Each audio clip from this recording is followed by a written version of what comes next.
Have you ever stayed in a job, a relationship, or a situation that felt safe, even though deep down you knew it wasn't good for you?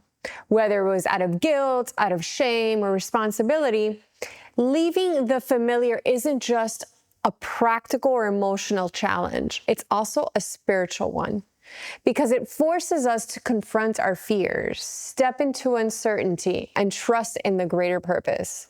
So why is change so hard? And how can we navigate it through courage and faith?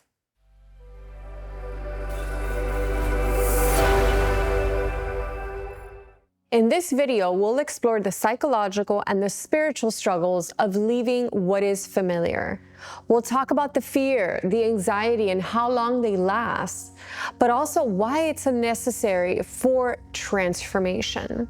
By the end, you'll understand how to turn your discomfort into actual motivation and trust the process of growth, even when it feels hard. So the first thing is why safe isn't actually always good. So let's talk about how leaving safety affects us psychologically. Safety isn't always what we think it is. For instance, our brains often think of safety as predictability, not necessarily freedom from danger. That's why we sometimes stay in toxic relationships or a predictable job, a routine.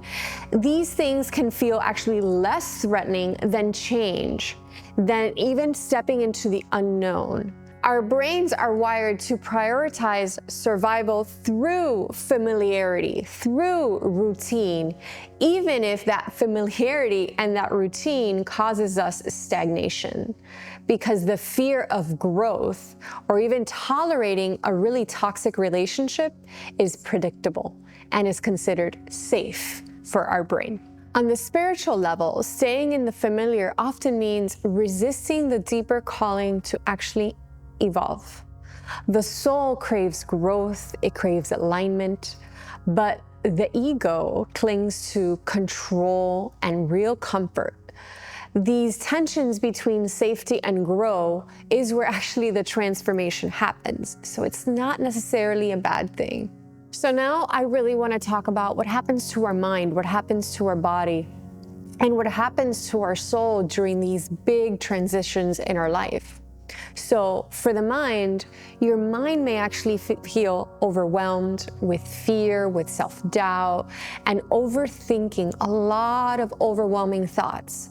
It will create what-if scenarios to keep you from actually stepping into that unknown and moving forward in your life, making these big changes. This is your brain's way of trying to protect you, but it can keep you stuck.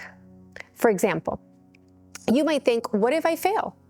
What if this new situation's even worse than where I am right now? But the thing is that often these fears are just stories that have no basis. It's not reality. From a physical perspective, your body will likely feel very tense. The stress of these transitions tense up the body. Your shoulders, your head, you might feel fatigue, and you might even have some digestive issues.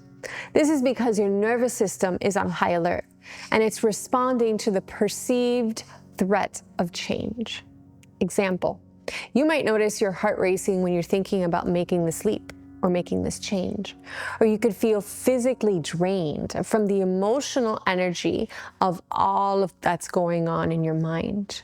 So now, at a soul level, you might feel both restless and drawn into something even greater. So you have these two conflicting emotions. There's often a sense of longing, like there's something bigger, like there's something that's being called for you, but also a deep discomfort as you shed the old you.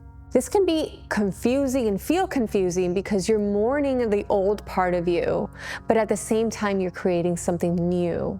This is your soul's way of guiding you towards your alignment, your authentic life, even when it feels messy. For example, you might feel a quiet knowing that this change is very necessary, even if it's painful.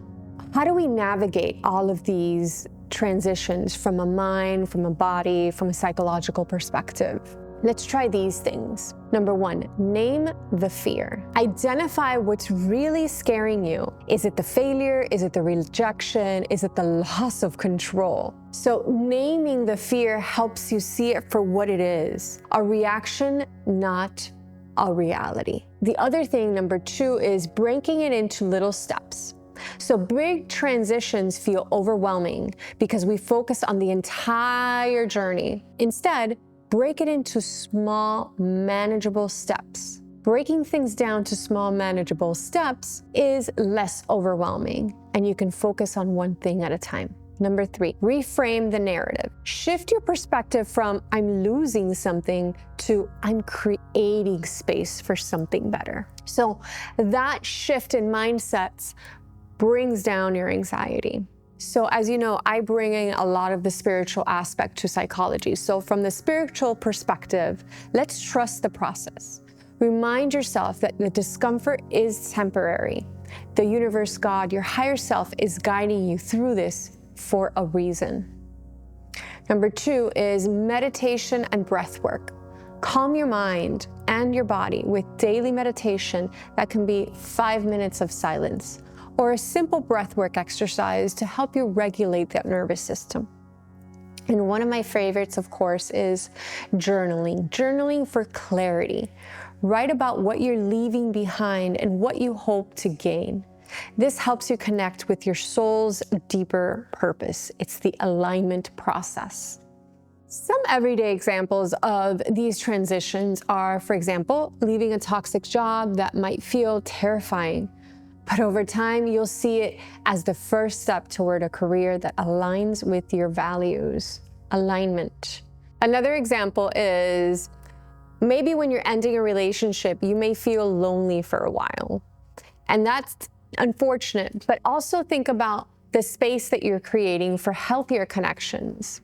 Another is letting go of a habit like procrastination. It might feel uncomfortable at first, but it leads to confidence, it leads to self-trust, which then gives you the opportunity and the strength to reach higher goals. At the end of the day, change is hard because it affects every single part of you. It affects our minds, it affects our bodies, and it affects our souls. But it's through this discomfort that we grow. Safe isn't always good. And what feels like loss right now is often the start of something more beautiful than you can even imagine.